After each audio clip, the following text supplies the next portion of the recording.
الحمد لله وكفى وسلام على عباده الذين اصطفى أما بعد فأعوذ بالله من الشيطان الرجيم بسم الله الرحمن الرحيم الرحمن علم القرآن خلق الإنسان علمه البيان صدق اللہ العظیم۔ انتہائی واجب الاحترام معزز علماء کرام اور آج کی اس پروقار تقریب میں تشریف فرما معزز مہمانان گرامی قدر، مسجد کا ممبر ہو یا ایوان کی کرسی، اپنے حق کا مطالبہ ہو یا کالے بل جیسے منکر کے خلاف کوئی احتجاج، بات افہام و تفہیم کی ہو یا مسئلہ سیاست و سماج کا ہو،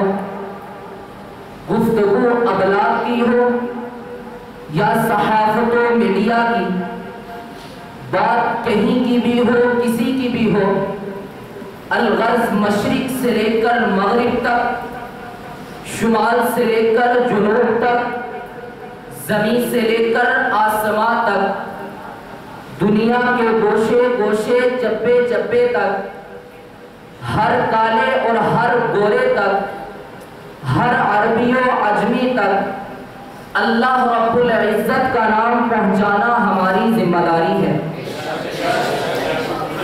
دین کی تبلیغ، اسلام کی ترجمانی ہمارا مشن ہے،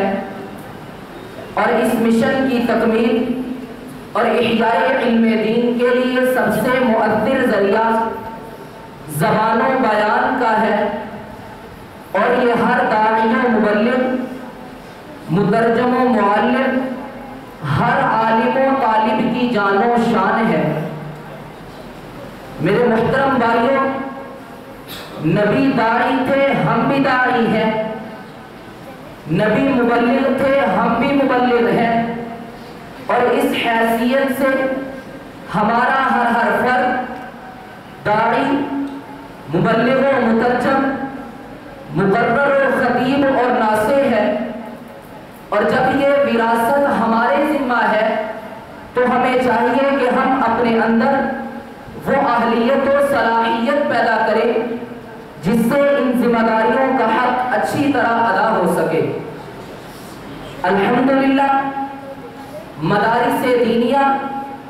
اس حقیقت اور معاشرے کی اس ضرورت کو پورا کرنے کے لیے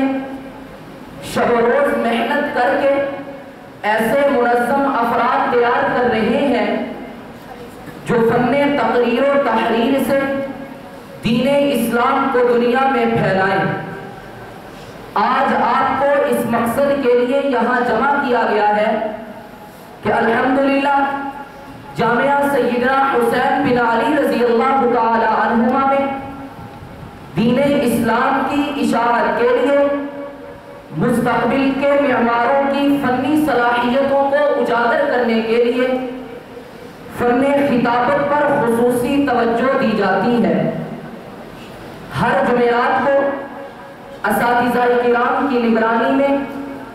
شعبہ حفظ اور شعبہ کتب کے طلباء کرام بزم ادب کا انعقاد کرتے ہیں۔ اس محنت کا نتیجہ آج آپ انشاءاللہ تعالی اپنی آنکھوں سے دیکھیں گے۔ آج کا ہمارا یہ پروگرام دو حصوں پر مشتمل ہے۔ پہلے حصے میں طلباء کرام قربانی کے فضائل و مسائل پر گفتگو کریں گے، کیونکہ یہ ہر مسلمان کے لیے قربانی کے فضائل و مسائل سے واقف ہونا بہت ضروری ہے۔ اور دوسرے حصے میں طلباء کرام حج و عمرہ اور حرمین شریفین کے حوالے سے گفتگو کریں گے، کیونکہ یہ ماہ ذی الحجہ کی وجہ سے انتہائی اہم ترین موضوع ہے۔ اب ہم اپنے پروگرام کا باقاعدہ